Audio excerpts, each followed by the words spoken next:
কিন্তু সেটা evening date হয়ে যায়। পেট দেখা যাচ্ছে, পেটটা খারাপ অবস্থা।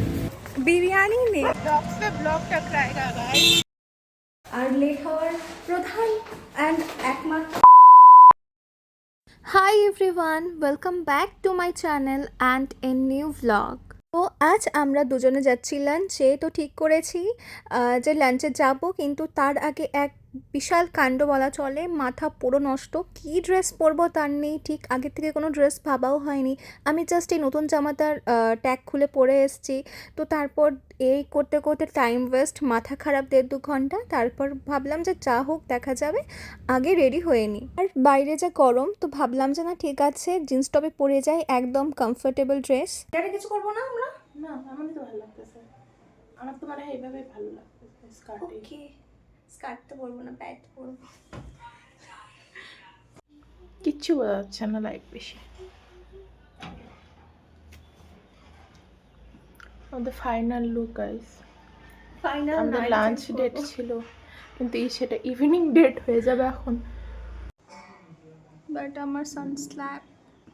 রেডি হতে হতে এত খিদে পেয়ে গেছিলো, কারণ সকালে তেমন একটা কিছু খাওয়া হয়নি। আগে আগে যাওয়ার কথা ছিল, তো লাঞ্চের জায়গায় সত্যি আমাদের ইভিনিং ডেট হয়ে গেছে। প্রথমে স্কার্ট পরেছিলাম, তো তারপর আমি প্যান্ট পরে নিয়েছি।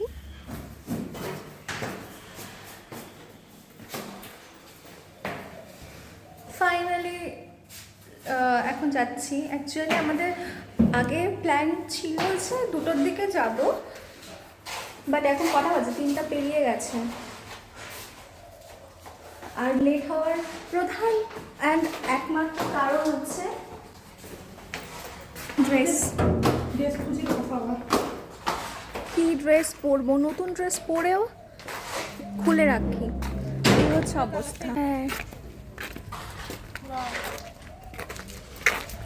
আমি আজকে একদম চুজ প্যান্ট পরছি। ও মানে আমি সেই অনেক অনেক বছর হলো যে আমি এরকম স্কিন টাইট প্যান্ট পরা মানে পরি না আর কি।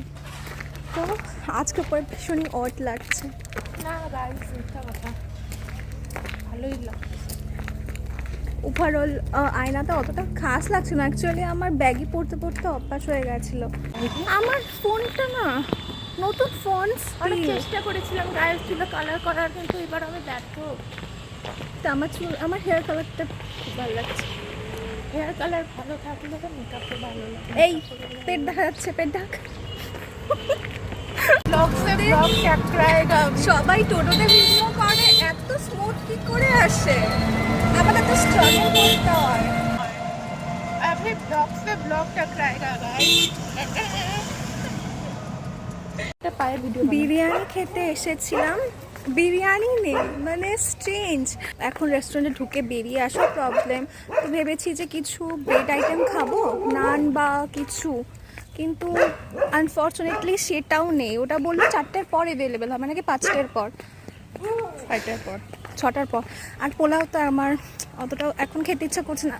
আমি জানতাম না যে আলিপুরদুয়ারে যে গ্রিন লিফ আছে সেখানে এখন আর বিরিয়ানি পাওয়া যায় না, কারণ আমি একদম লাস্ট দিওয়ালিতে এসেছিলাম, এরপরে আমার আর আসা হয়নি। তো তারপর ওখান থেকে বেরিয়ে আমরা কিছুক্ষণ রাস্তায় একটু ফটো তুলে নিলাম। তো তারপর ঠিক করলাম যে চলো বং বিরিয়ানিতে যাওয়া যায়। তো ওখানেই গেলাম, আর আমাদের প্রচণ্ড খিদে পেয়ে গেছিলো, অলমোস্ট 4:30 বাজতে যায়। তো তারপর আমরা 2টো বিরিয়ানি অর্ডার করি। একটা নিয়েছি হায়দ্রাবাদি চিকেন বিরিয়ানি, আর একটা নিয়েছি প্লেন চিকেন বিরিয়ানি। তো হায়দ্রাবাদি চিকেন বিরিয়ানিতে আলু দেয় না, তো আমি প্লেনটাই চুজ করি, কারণ আলু তো পাবো, আলু ছাড়া আমার খাওয়া ইনকমপ্লিট, তার মধ্যে বিরিয়ানির আলু। তো আমি একটা বড় সাইজের আলু পেয়ে গেছি। আর হায়দ্রাবাদি চিকেন বিরিয়ানিটাও টেস্ট করেছি, ভালো ছিল খেতে খুবই, আমাদের তো ভালোই লেগেছে। কোয়ান্টিটির কথা বললে যে দুজনের হয়তো একটু কম কম হবে, তবে একজনের জন্য আমাদের একটু বেশি হয়ে গেছিলো। তো আমরা অনেক কষ্টে শেষ করেছি, কারণ টাকা দিয়ে কিনেছি, ভাই খেতে তো হবেই। আর লাস্টে আপনি অকাত পে আগেই চামচ ছেড়ে হাত দিয়ে, কারণ হাত দিয়ে খাওয়ার একটা আলাদাই স্যাটিসফ্যাকশন। ভীষণই খারাপ অবস্থা, খেয়ে দিয়ে এখনো হাত ধুইনি। তো চলো আজকের জন্য এতটাই, দেখা হচ্ছে নতুন কোনো ভিডিওতে। Subscribe for more.